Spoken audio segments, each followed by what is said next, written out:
Hello students, Himanshu Kaushal this side.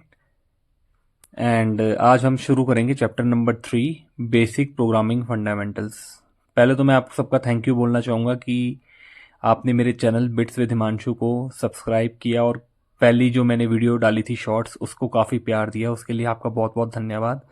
तो अब मैं आपको इस चैनल पे chapter class 11th, class 12th, graduation and post graduation level के सारे टॉपिक्स धीरे धीरे क्लियर करूंगा।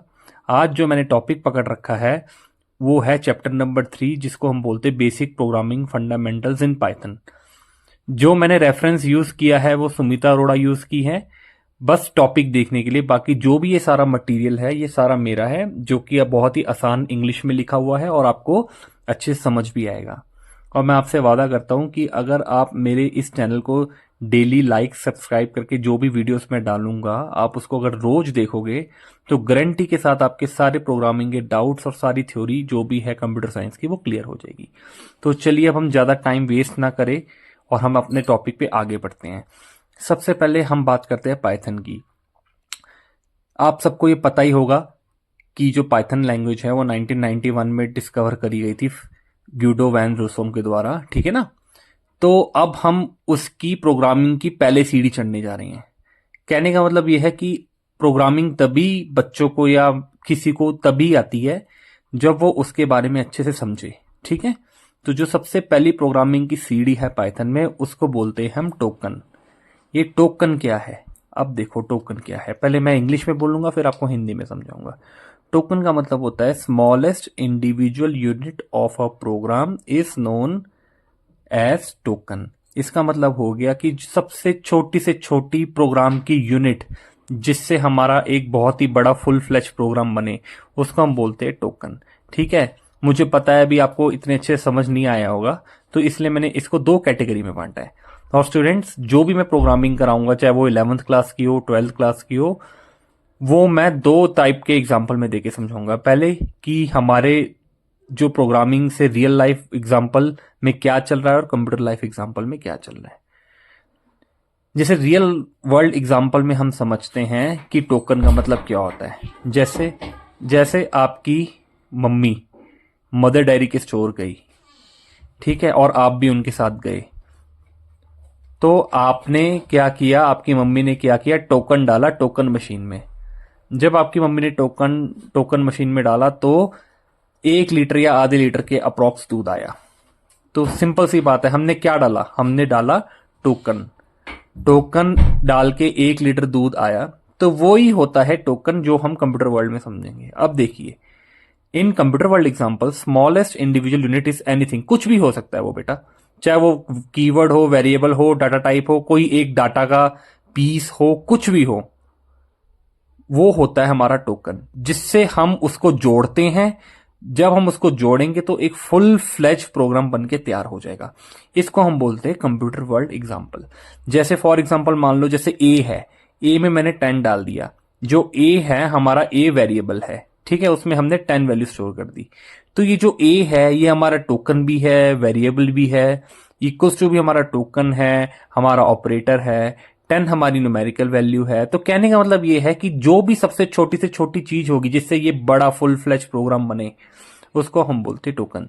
तो चलिए बच्चों हम इस प्रोग्राम में आते हैं। ए की वैल्यू मैंने 10 डाल दी, फिर मैंने कर दिया प्रिंट ए।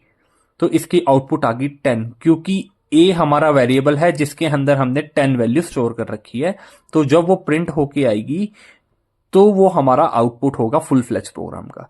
तो इसलिए मैंने यहां पे लिखा है ए हमारा टोकन भी है और वेरिएबल भी है। आशा करता हूं आपको ये समझ आया होगा। अब मैं दूसरे टॉपिक के ऊपर चलता हूं, ठीक है। जैसे दूसरा टॉपिक है हमारा कीवर्ड्स।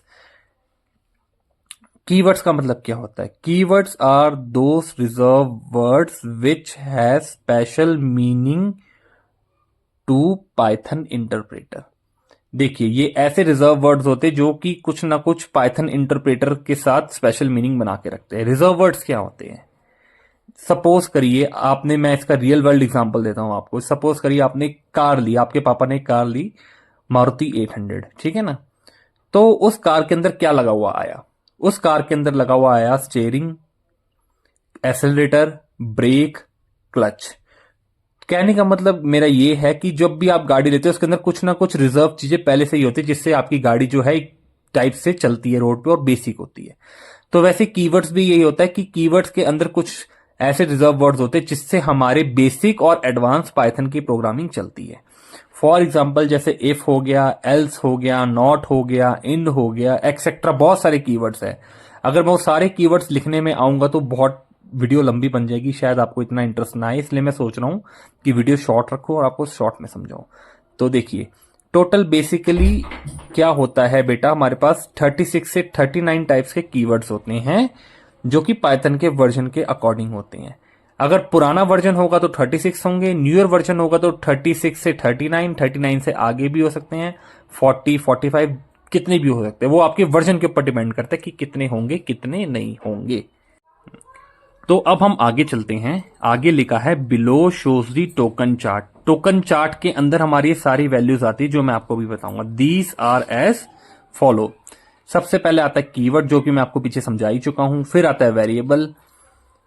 अगर कुछ सब्सक्राइबर्स ने और कुछ बच्चों ने अगर वीडियो देखी होगी मेरी पहले, तो मैंने वेरिएबल का ही टॉपिक समझाया है, पर वो शॉर्ट वीडियो है। मैं इसकी भी फुल फ्लेज वीडियो अभी आगे डालूंगा, टॉपिक वाइज चलेंगे एक एक करके। इसके बारे में भी आपको पूरा बताऊंगा कि वेरिएबल्स का काम क्या होता है, कैसे करते कैसे नहीं करते। फिर हम करते हैं डाटा टाइप्स पे, ये भी टोकन का पार्ट है। ऑपरेटर्स भी टोकन का पार्ट है। फिर एक्सप्रेशन, फिर फंक्शन, फिर मॉड्यूल्स एक्सेट्रा, ये सारी चीजें हमारी टोकन के अंदर आती है। जैसे मैंने आपको पहले बताया था, टोकन स्मॉलेस्ट इंडिविजुअल यूनिट होती है जिससे हमारा पूरा फुल फ्लेज प्रोग्राम बनता है। ठीक है, ये सारी चीजें उसके अंदर आती है। तो ये हो गया हमारा टोकन के बारे में, मैंने आपको सारा बता दिया। अब मैं आपको कीवर्ड समझा चुका हूं। वेरिएबल पे आगे बढ़ने से पहले मैं आपको रोकता हूं थोड़ा सा, क्योंकि मेरे को ये टॉपिक समझाना है आपको कि हमारे लैंग्वेज प्रोसेसर क्या होते हैं। ठीक है, तो अब हम आपको बताएंगे लैंग्वेज प्रोसेसर के बारे में। सबसे पहला होता है असेंबलर, दूसरा होता है इंटरप्रेटर, तीसरा होता है कंपाइलर। ये तीन चीजों पे हमारा पाइथन जो है वो वर्क करता है। आपको पता ही है कंपाइलर जो है वो पाइथन में वर्क नहीं करता, वो सिर्फ वर्क करता है स्क्रिप्ट मोड पे। एक होता है हमारा शेल मोड, एक होता है हमारा स्क्रिप्ट मोड। तो स्क्रिप्ट मोड में पाइथन वर्क करता है और शेल मोड में वर्क नहीं करता। ये मैं आपको आगे बताऊंगा। ठीक है, तो अभी हम आगे बात करते हैं। सबसे पहले हम बात करते हैं असेंबलर के बारे में। ये असेंबली लैंग्वेज को मशीन लैंग्वेज में कन्वर्ट करता है, बेसिक सा काम है। असेंबलर होता क्या है, थोड़ा अगर आपके पास टाइम है या फिर अगर आपको पता हो तो मैं आपको थोड़ा पीछे लेके चलता हूं। वर्ल्ड वॉर 2 हुई थी बेटा, वर्ल्ड वॉर 2 हुई थी 1939 से 1945 में। जो हमारी वर्ल्ड वॉर 2 1939 से 1945 में हुई थी, तो सबसे पहले रडार टेक्नोलॉजी जो इस्तेमाल करी थी वो हमारी ब्रिटेन ने करी थी, जिसको हम इंग्लैंड भी बोलते हैं, यूके भी बोलते हैं। उन्होंने क्या किया था, रडार के अंदर उन्होंने ये देखा था कि जो जर्मन सैनिक हैं, जो जर्मन के बॉम्ब्स है, जो जर्मन की उस समय V1 करके एक नई मिसाइल सिस्टम भी आई थी जो कि बहुत स्ट्रांग थी, उसको इंटरसेप्ट करने के लिए उन्होंने रडार लगाए थे। और वो जो रडार थे वो उनकी मिसाइल्स एंड उनके टैंक्स को इंटरसेप्ट करते थे और वो उसकी लोकेशन बताते थे in the form of assembly language. ये बहुत ही पुराने जमाने की लैंग्वेज है, अब इसका ज्यादा यूज नहीं होता है। असेंबली लैंग्वेज जो है वो रडार के अंदर हमारी यूज होती थी, जिससे दुश्मनों का पता लगाया जाता था कि हाँ ये दुश्मन कितना दूर है कितना पास है, वो हमारी असेंबली लैंग्वेज होती थी। तो फिर उसको मशीन लैंग्वेज में कन्वर्ट किया जाता था ताकि जो भी बंदा है उस समय उसको समझने में आसानी हो जाए। ये मैं वर्ल्ड वॉर 2 की बात कर रहा हूँ, क्योंकि जो असेंबली लैंग्वेज होती थी ना वो बहुत ही ज्यादा ह्यूज होती थी, उसमें बहुत ही सारे नंबर्स होते थे, अल्फा न्यूमेरिक होते थे, अस्काई लैंग्वेजेस का यूज किया होता था और भी बहुत सारी उसके अंदर सूडो कोड्स वगैरह यूज की जाती थी जो कि समझना बहुत मुश्किल होता था। इसलिए उन्होंने असेंबली लैंग्वेज को मशीन लैंग्वेज में कन्वर्ट किया। अगर आप नए हो या फिर आप बिल्कुल 11th क्लास में हो, अभी आपको पता नहीं है कि मशीन लैंग्वेज क्या होता है, तो मैं आपको बता देता हूं। जिनको पता है तो बहुत अच्छी बात है। मशीन लैंग्वेज का मतलब होता है बेटा बाइनरी लैंग्वेज। ठीक है, बाइनरी लैंग्वेज क्या होती है तुम्हें पता ही है, कंप्यूटर हमेशा बाइनरी लैंग्वेज को ही यूज करते हैं, जिसको हम बोलते हैं 0 एंड 1। 0 का मतलब फॉल्स, 1 का मतलब ट्रू। ठीक है, ये हमारी होती है हमारी मशीन लैंग्वेज, जिसको हम बाइनरी लैंग्वेज भी कहते हैं। अब देखिए मैंने यहां पे लिख रखा है इंटरप्रेटर। इंटरप्रेटर के ऊपर मैंने लिख रखा है 1। ये 1 क्यों लिखा है, क्योंकि बेटा कीवर्ड्स के अंदर देखो मैंने यहाँ पे लिखा है इंटरप्रेटर। अब इसी को समझाने के लिए मैंने ऐसे लिख दिया 1, ताकि आपको भी क्लियर हो जाए कि मैंने यहाँ पे 1 क्यों लिखा है, क्योंकि ये लिंक्ड है आपस में। अब देखिए इंटरप्रेटर क्या होता है। इंटरप्रेटर कन्वर्ट करता है हाई लेवल लैंग्वेज को, वो भी मशीन लैंग्वेज में, और एरर शो करता है लाइन बाय लाइन। अगर आपको इतना नहीं पता इसके बारे में तो मैं बता दूं, जो पाइथन है वो हमारा इंटरप्रेटर लैंग्वेज है।